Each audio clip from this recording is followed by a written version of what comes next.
Hi, வணக்கம். எல்லோரும் எப்படி இருக்கீங்க? இது பார்த்தீங்கன்னா பார்ட் 5 வீடியோ தாங்க. வாங்க வீடியோக்குள்ளே போயிடலாம். இது என்னதுன்னு பார்த்தீங்கன்னா டபரா பிரியாணி தாங்க. சிக்கன் பிரியாணி அதை டபராவில் செஞ்சுருக்கோம். அடுத்தது பார்த்தீங்கன்னா ரைத்தா, அதாவது தயிர் பச்சடி, சிக்கன் 65, முட்டை ஆம்லேட்டு, பாயில்டு எக்கு, இது பிரெட் அல்வா பண்ணியிருக்கோம். Next lemon juice. இன்றைக்கி நிறைய சைட் டிஷ் தாங்க நாங்கள் பண்ணியிருக்கோம். ஏற்கனவே நான் பார்ட் 1, பார்ட் 2, பார்ட் 3, பார்ட் 4 வீடியோவும் நான் போட்டுட்டேன். பார்க்காதவங்க டிஸ்கிரிப்ஷனில் பாருங்கள். இது ஃபைனல் வீடியோ. வாங்க நமக்கு தேவையான அளவு பிரியாணியை எடுத்து நம்ம தட்டில் போட்டுக்கலாம். சரிங்களா? இன்றைக்கி பார்த்திங்கன்னா இந்த ஃபைனல் டிஷ்ஷில் நான் ஏகப்பட்ட, அதாவது நிறைய சைட் டிஷ் பண்ணியிருக்கேங்க. அதனால தான் நிறைய பார்ட் வந்துடுச்சு. அந்த எல்லாம் சைட் டிஷ்ஷும் எடுத்து நான் இப்போ ஒன்றா வச்சு ஃபைனலாக பார்ட் 5 வீடியோ போட்டிருக்கேன். இப்போது எங்கள் குட்டீஸ்க்கு ஃபஸ்ட்டு போட்டு விட்டுடலாம். என்னென்னா சிக்கன் பிரியாணி தாங்க நாங்கள் போட்டுட்ருக்கேன். சரிங்களா? சிக்கன் பீஸ் நல்லா வெந்து சூப்பராக வந்திருக்குங்க. ஹோட்டலில் எப்படி நல்லா பீஸாக வருமோ அதே மாதிரி வந்திருக்கு பாருங்கள். எவ்வளோ உதிரியாக பீஸ் அவ்வளோ நல்லா சூப்பராக வந்திருக்கு. சரிங்களா?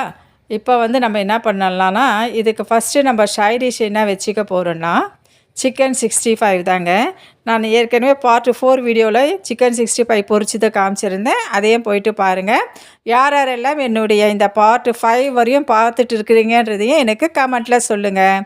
சிக்கன் 65 எப்போ செஞ்சாலும் எங்களுக்கு காலி ஆகிடுங்க. 2 பீஸ் தான் ஃபைனலாக வந்துச்சு. சரிங்களா? செஞ்சுட்டு இருக்கும் போதே குட்டி சேர்த்து சாப்பிட்டுட்டே இருப்பாங்க. அடுத்தது பார்த்திங்கன்னா ரைத்தாக்கு எதுவும் இல்லைங்க. கேரட்லாம் எதுவுமே இல்லை. அதனால் வரும் ஆனியன் மட்டும் போட்டு தான் நான் இந்த தயிர் பச்சடியை செஞ்சுருக்கேன். யாரெல்லாம் எந்தெந்த பார்ட்டு 1 பார்த்தீங்களா, பார்ட் 2 பார்த்தீங்களா, பார்ட் 3 பார்த்தீங்களா அப்படின்றதே எனக்கு கமெண்ட்டில் சொல்லுங்கள். இந்த 5 பார்ட்லேயும் எந்த பார்ட்டு ரொம்ப நல்லா இருந்ததுன்றதையும் எனக்கு கமெண்ட்டில் சொல்லிவிடுங்க. இப்போ பாருங்கள், அவிச்ச முட்டை, அதாவது எனக்கு அவிச்ச முட்டை தான் பிடிக்கும்.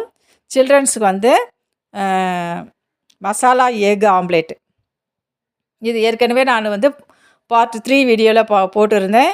இந்த சிக்கனு கிரேவிலாம் வச்சு எப்படி மசாலா எக் ஆம்லேட் பண்ணணுன்றது அதையும் போயிட்டு டிஸ்கிரிப்ஷனில் பாருங்கள். வச்சாச்சு. சரிங்களா? அதாவது இப்போ பார்த்தீங்கன்னா இந்த பிரெட் அல்வாவை வைக்கிறதுக்கு அங்கே இடம் இல்லைங்க. அது மட்டும் இல்லாமல் அது ரைஸோடு கலந்ததுன்னா ஸ்வீட் ஆகிடும். ஸோ அதை நாங்கள் அப்புறம் ஃபைனலாக நாங்கள் சாப்பிட்டுக்குறோம். இப்போ பாருங்கள், லெமன் ஜூஸ் எல்லாமே சாப்பிட்டு முடித்த பிறகு ஃபைனலிஸ்ட்டாக லெமன் ஜூஸும் நாங்கள் குடிச்சிடுவோம். சரிங்களா? எல்லாமே இப்போ பாருங்கள், சிக்கன் பிரியாணி, சிக்கன் 65, ரைத்தா, முட்டை ஆம்லேட், பாயில்டு எக்கு, அடுத்தது லெமன் ஜூஸு, பிரெட் அல்வா. இது தாங்க எங்களுடைய இன்றைக்கி டிஷ்ஷு. இந்த டிஷ்ஷு எல்லாருக்குமே பிடிக்கும்னு நினைக்கிறேங்க. யாருக்கெல்லாம் இந்த டிஷ்ஷு ரொம்ப பிடிக்கும்ன்றதையும் எனக்கு கமெண்ட்டில் சொல்லுங்கள். இந்த வீடியோ பிடிச்சிருந்தால் லைக் பண்ணுங்கள், ஷேர் பண்ணுங்கள், கமெண்ட் பண்ணுங்கள், முக்கியமாக சப்ஸ்கிரைபும் பண்ணுங்கள். பாய்.